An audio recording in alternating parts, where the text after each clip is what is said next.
10 तक गिनूंगा। राम लिखते ही, पढ़ते ही, सुनते ही, देखते ही या दिखते ही मन में जो पहला विचार आता है उसे बांध कर रखिए। पूछूंगा 1 2 3 4 5 6 7 8 9 9 9। हाथ काट कर रख दूंगा ये नाम समझ आ जाए तो। कितनी दिक्कत होगी पता है राम समझ आ जाए तो। भाई राम राम तो कह लोगे पर राम सा दुख भी सहना होगा। पहली चुनौती ये होगी कि मर्यादा में रहना होगा। और मर्यादा में रहना मतलब कुछ खास नहीं कर जाना है, बस त्याग को गले लगाना है और अहंकार जलाना है। अब अपने राम लला के खातिर इतना ना कर पाओगे और शबरी का जूठा खाओगे तो पुरुषोत्तम कहलाओगे। काम क्रोध के भीतर रहकर तुमको शीतल बनना होगा। बुद्ध भी जिसकी इच्छाओं में बैठे वैसा पीपल बनना होगा ये सब कुछ, और वो भी शून्य में रहकर प्यारे। तब ही तुमको पता चलेगा कि कितने अद्भुत राम हमारे। सोच रहे हो कौन हूं मैं? चलो बता ही देता हूं। तुमने ही तो नाम दिया था मैं पागल कहलाता हूं। नया नया हूं यहां पे तो ना पहले किसी को देखा है। वैसे तो हूं त्रेता से, मुझे कृष्ण किसी ने कलयुग भेजा है।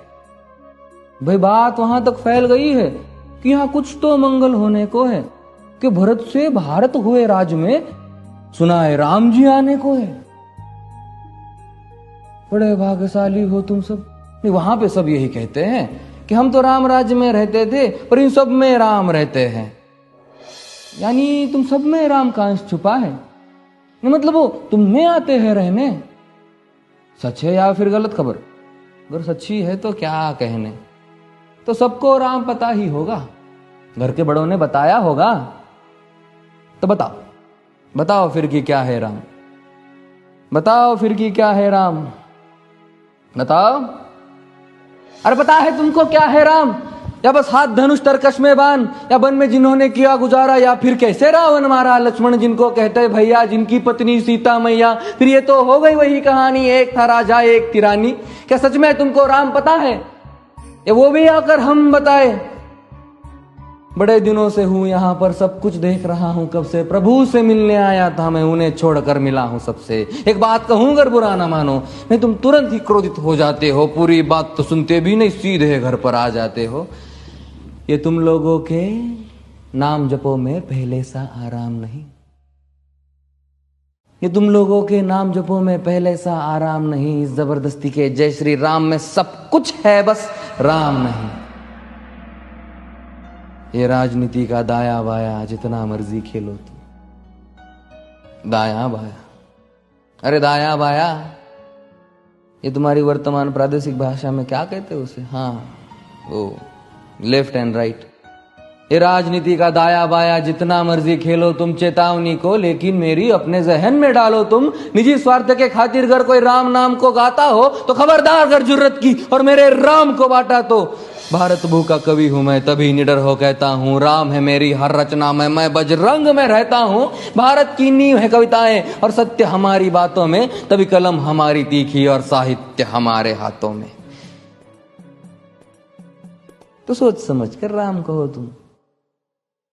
ये बस आतिश का नारा नहीं, जब तक राम हृदय में नहीं तुमने राम पुकारा नहीं। राम कृष्ण की प्रतिभा पर पहले भी खड़े सवाल हुए। ये लंका और ये कुरुक्षेत्र यूं ही नहीं थे लाल हुए। अरे प्रसन्न हंसना भी है और पल पल रोना भी है राम। सब कुछ पाना भी है और सब पाकर खोना भी है राम। ब्रह्मा जी के कुल से होकर जो जंगल में सोए हो, जो अपनी जीत का हर्ष छोड़ रावण की मौत पे रोए हो। शिव जी जिनकी सेवा खातिर मारुत रूप में आ जाए। शेष नाग खुद लक्ष्मण बनकर जिनके रक्षक हो जाए।